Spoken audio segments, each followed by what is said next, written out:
Putin's intention in the war? Not the propaganda that's written about this. Oh, that they failed and he was going to take over Ukraine. The idea was to keep NATO, and what is NATO? It's the United States, off of Russia's border.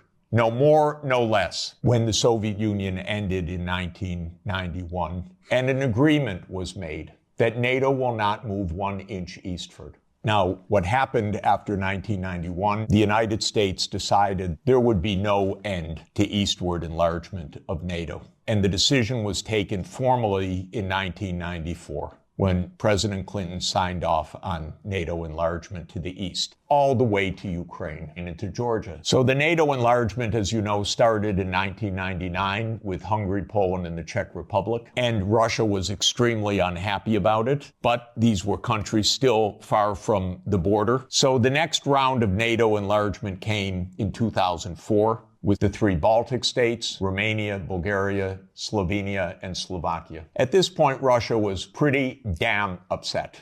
So as everybody recalls, in 2007, President Putin said, stop, enough. And of course, what that meant was in 2008, the United States jammed down Europe's throat enlargement of NATO to Ukraine and to Georgia. This is right up against Russia.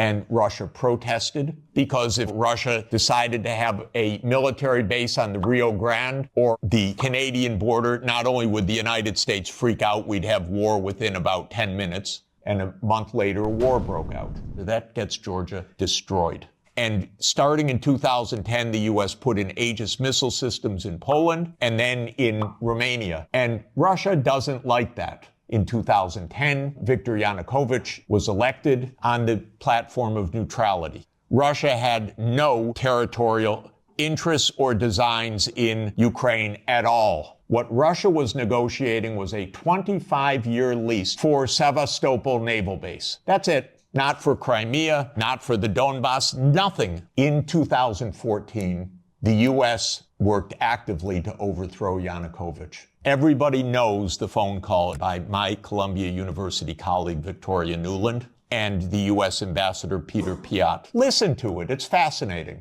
I don't think Cleach should go into the government. I don't think it's necessary. I don't think it's a good idea. I think Yats is the guy who's got the economic experience, the governing experience, and, fuck the EU. No, exactly. And I think we've got to do something to make... You don't get better evidence. Then came Minsk, and especially Minsk II. It said there should be autonomy for the Russian-speaking regions in the east of Ukraine. It was supported unanimously by the UN Security Council. The United States and Ukraine decided it was not to be enforced. There were many thousands of deaths in the shelling by Ukraine in the Donbass. And one of the issues on the table in December 2021, January 2022, was, does the United States claim the right to put missile systems in Ukraine? And Blinken told Lavrov in January 2022, the United States reserves the right to put missile systems wherever it wants. So the war started. What was Putin's intention in the war? It was to force Zelensky to negotiate neutrality. And that happened within 7 days of the start of the invasion. Ukraine walked away unilaterally from a near agreement. Why?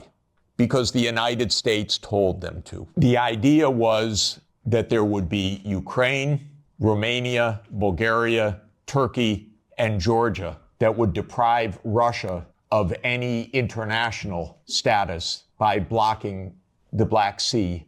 And the American senators, who are as nasty and cynical and corrupt as imaginable, say this is wonderful expenditure of our money because no Americans are dying.